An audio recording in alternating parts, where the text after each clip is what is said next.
Bon, alors, bon matin tout le monde. Le travail de session de ces étudiants en droit pourrait avoir un impact sur l'ensemble de la population québécoise. On s'entend que l'obsolescence programmée, c'est un phénomène qui date pas d'hier. Il a pris une expansion. Ce groupe de l'Université de Sherbrooke rédige un projet de loi contre l'obsolescence programmée. C'est un problème qu'on a dans la société puis qu'il faut régler. Puis c'est pour ça qu'avec le projet de loi, ça nous met un projet vraiment concret. À partir du moment où le consommateur achète... Avec l'aide de parlementaires indépendants et des partis de l'opposition, les étudiants de Sherbrooke veulent même pousser le gouvernement à étudier et adopter cette nouvelle législation. Donc ça, c'est une console de jeux vidéo. Exactement, Xbox 360. Martin Masse répare toutes sortes d'appareils électroniques depuis plusieurs années. Il n'y a aucune vis. J'aurais besoin d'un outil tel ceci. On n'est pas dans un concept où on prend un tournevis et puis...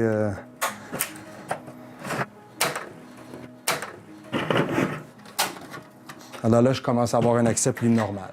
Le constat est clair, l'objectif premier du fabricant n'est pas de faciliter la réparation. Quand un manufacturier fabrique son produit, il ne crée pas de réseau de distribution de pièces par la suite. La pile, qui est quand même une pile de haute capacité qui couvre pratiquement tout l'appareil, est collée. Ce qu'on veut faire, c'est plutôt apporter une loi qui demanderait aux manufacturiers de rendre le produit plus réparable. Le connecteur de la pile est soudé à la carte maîtresse. Les États-Unis et l'Europe, présentement, sont assez avancés sur des lois qu'on appelle le right to repair, donc le droit de réparer. Alors, si soit le Québec et ou le Canada pourraient se joindre à ce mouvement-là, je pense que ça pourrait peser beaucoup plus dans le balancier. Quelque chose qui brise énormément. Martin Masse a été invité à titre d'expert pour conseiller les étudiants. Les gens sont tannés de toujours renouveler la flotte d'électronique aux 2 ans. Je pense qu'on a passé cette étape-là de surconsommation. L'article 3 se lit comme suit. Les pièces et les outils de réparation ne peuvent être ainsi offerts que moyennant un prix raisonnable et des conditions favorables à l'acheteur du bien. Le projet de loi des étudiants propose essentiellement de moderniser l'actuelle loi sur la protection du consommateur, d'y ajouter la notion de droit à la réparation. Le droit à la réparation, ça, c'est du droit nouveau. Ça, c'est vraiment du droit nouveau. C'est une notion qu'on n'a pas vue en législation ou à peu près pas, mais on peut exiger le droit à la réparation. Le projet de loi propose aussi de créer un indice de réparabilité, d'afficher clairement sur certains biens s'il est possible ou non de les réparer. En plus, la loi pourrait obliger le fabricant à annoncer clairement quelle est la durée de vie d'un appareil.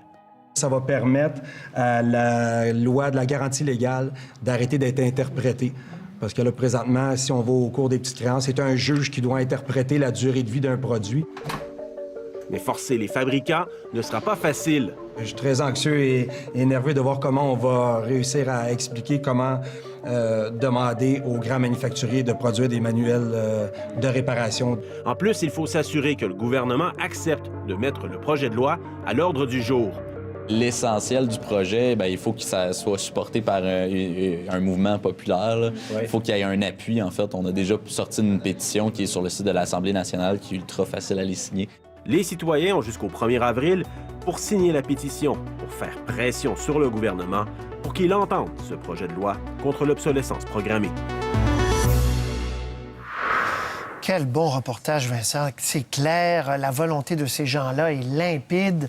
Alors, la question, est-ce qu'au ministère de la Justice, on va prêter l'oreille, on va faire cette loi-là?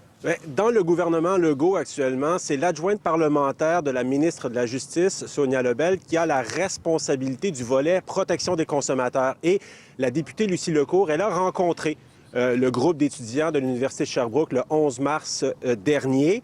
Maintenant, on attend du côté du gouvernement que le projet de loi soit officiellement déposé. Il va l'être par des députés de l'opposition le 9 avril. Et ce qu'on me dit, c'est que par la suite, il y a des fonctionnaires de l'Office de la protection du consommateur qui vont analyser chaque article. Et ensuite, eh bien, on verra selon l'agenda. Et c'est pour ça, Patrice, que vous avez 11 500 personnes à peu près qui ont actuellement signé la pétition sur l'Assemblée nationale pour qu'il y ait des suites à cette affaire-là, que le gouvernement s'attarde vraiment à ce problème-là que les gens constatent de plus en plus, et ça depuis assez longtemps. Très bien, je vais vous la lire parce que c'est un peu petit, là, on va le dire.